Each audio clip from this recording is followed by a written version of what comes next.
NDA 1 2026 जिसे UPSC conduct कराने वाली है 12 अप्रैल 2026 को। ये वो एग्ज़ाम है जिसके थ्रू हर बच्चा सपना देखता है एनडीए ज्वाइन करने का या फिर खड़गवासला जाने का। लेकिन हर कोई बच्चा उस एग्ज़ाम में सक्सेसफुल नहीं हो सकता, बिकॉज़ हर बच्चा उस पैटर्न को नहीं समझ सकता जो इस एग्ज़ाम का पैटर्न है।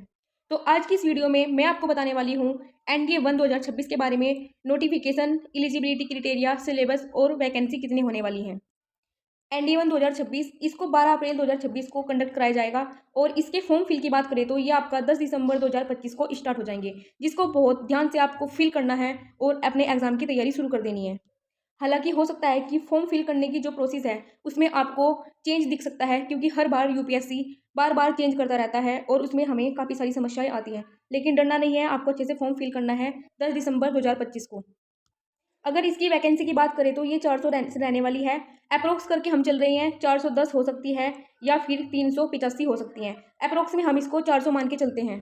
एलिजिबिलिटी की बात करें तो इसमें या तो आपको 12th अपियरिंग होना चाहिए या फिर 12th पास होना चाहिए। अगर आप 11th पास हैं तो आप इस फॉर्म को नहीं भर सकते। ये यूपीएससी अपने फॉर्म में मेंशन करके देता है कि 11th पास वाले बच्चे इस एग्ज़ाम को नहीं दे पाएंगे।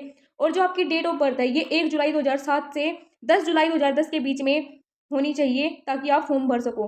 पहले ये जो था 1 जुलाई, ये पहले 2 जुलाई हुआ करता था, लेकिन यूपीएससी ने हो सकता है कि अब की बार 1 जुलाई कर दे, जिससे बच्चों को एक और मौका मिल सके एग्ज़ाम देने का। अगर आपकी डेट ऑफ बर्थ इस जर्नी के बीच में मेंशन नहीं होती है तो आप उस फॉर्म को नहीं भर सकते। एक बार ध्यान से देख लीजिए, 1 जुलाई 2007 से 10 जुलाई 2010 तक, इसके बीच में आपका डेट ऑफ बर्थ होना चाहिए और उसी के हिसाब से आपको ये फॉर्म फिल किया जाएगा। 1 जुलाई की जगह पे 2 जुलाई आ गया तो आपके पास एक अटैम्प्ट था जो वो हट जाएगा, और अगर 1 जुलाई रहा तो आपको एक अटैम्प्ट और मिल जाएगा। ये आपको सोच के चलना है। अगर आप आर्मी विंग के लिए अप्लाई कर रहे हैं तो आपको किसी भी फील्ड से अप्लाई कर देना चाहिए, और अगर आप नेवी या एयरफोर्स के लिए अप्लाई कर रहे हैं तो आपके पास पीसीएम होना कंपलसरी है। किस वाली क्लास में? 10th और 12th वाली क्लास में पीसीएम होना जरूरी है। आर्मी में आप किसी भी फील्ड से, कॉमर्स से, आर्ट साइड से या फिर मैथ से या फिर किसी से भी आपने किया हो आप उसको कर सकते हैं, लेकिन जो नेवी और एयरफोर्स वाली विंग है उसमें आपके पास पीसीएम होना जरूरी है 10th और 12th में। बाकी अगर एग्जाम की बात करें तो उसमें मैथ्स बिल्कुल कंपलसरी है, जिसमें आपका मैथ्स आना ही है। इसमें ये नहीं हो पाएगा कि मेरे पास तो मैंने तो आर्मी विंग का भरा है और मैंने एनी फील्ड से किया है, यानी कि आपके पास कॉमर्स है तो आपने मैथ्स नहीं पढ़ा होगा। लेकिन मैथ्स इस वाले एग्जाम में कंपलसरी है। इसमें आपको बिल्कुल अच्छी तरीके से 25% करके चलना पड़ेगा कि मैथ्स आना ही आना चाहिए, आपके पास हो या फिर ना हो। ठीक है। सिलेबस की आपकी बात करें तो इसमें आपको मैथ्स 10th और 12th बेस आना चाहिए, एनसीईआरटी। ठीक है, एनसीईआरटी 10th और 12th का बेसिक क्लियर होना चाहिए। बाकी जो थोड़ा बहुत आता है वो एडवांस लेवल का आता है। सिलेबस में आपका जीएटी, जनरल एबिलिटी टेस्ट, जिसमें आपका इंग्लिश, साइंस और जीके। इंग्लिश में आपका वोकेबलरी, ग्रामर और रीडिंग कॉम्प्रीहेंशन हो जाएगा। साइंस में आपका बायोलॉजी, फिजिक्स और केमिस्ट्री, और जीके में आपको बहुत सारी किताब है जो आपको पढ़नी पड़ेंगी। हो सकता है कि हर एक बुक से, जैसे पॉलिटी हो गया उसमें से आपका 10 मार्क्स का आ जाए, हिस्ट्री हो गया उसमें से आपका 2 मार्क्स का ही आ जाए। ये नहीं पता होता कि आपको किस बुक से कितने मार्क्स आना है, क्योंकि एनडीए और सीडीएस का कोई लेवल नहीं होता। वो कभी पॉलिटी से 10 मार्क्स का देगा तो कभी हिस्ट्री से 2 मार्क्स का दे देगा या फिर 10 मार्क्स का दे देगा। एक बात और सोचनी है कि जो यहाँ पे कट ऑफ है, मैथ्स में आपको 25% लेके चलनी है।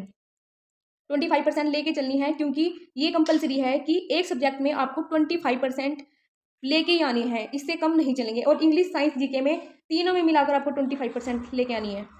अगर आपको अपना सपना साकार करना है या तो आप ऑनलाइन कोर्स कर सकते हैं या फिर ऑफलाइन। अगर आप अपनी ऑनलाइन तैयारी करोगे तो आपको अपना एक माइंडसेट बनाना पड़ेगा कि आज आपने अगर इंग्लिश पढ़ी है तो कल भी आपको इंग्लिश पढ़नी पड़ेगी। आज आपने अगर मैथ्स पढ़ा है तो कल आपको मैथ्स पढ़ना पड़ेगा। ये नहीं होगा कि आज इंग्लिश पढ़ ली और कल मैथ्स पढ़ लिया। डेली आपको रिवाइज करना पड़ेगा और डेली के डेली आपको हर सब्जेक्ट को टाइम देना पड़ेगा। और अगर आप ऑफलाइन तैयारी करते हैं तो वो जो आपके माइंडसेट की बात थी वो आपके टीचर के ऊपर निर्भर हो जाती है कि वो आपको डेली कितने क्वेश्चंस प्रैक्टिस कराते हैं, डेली कितने घंटे पढ़ाते हैं। इसमें आपके ऊपर बात ये रह जाती है कि आपको घर जाके डेली रिवीजन करना होता है। तो ये चीज़ आपके ऊपर है कि आप ऑनलाइन तैयारी करोगे या फिर ऑफलाइन तैयारी करोगे। अगर आपको इस एग्ज़ाम से रिलेटेड सिलेबस में किस सब्जेक्ट से कितने क्वेश्चन आते हैं ये वाली वीडियो चाहिए तो आप प्लीज़ कमेंट करके बता देना। इस वीडियो के अंदर मैं सिर्फ इतना ही बताऊंगी क्योंकि ये वीडियो आपकी एलिजिबिलिटी क्राइटेरिया, सिलेबस और वैकेंसी से रिलेटेड थी। Thanks for everyone.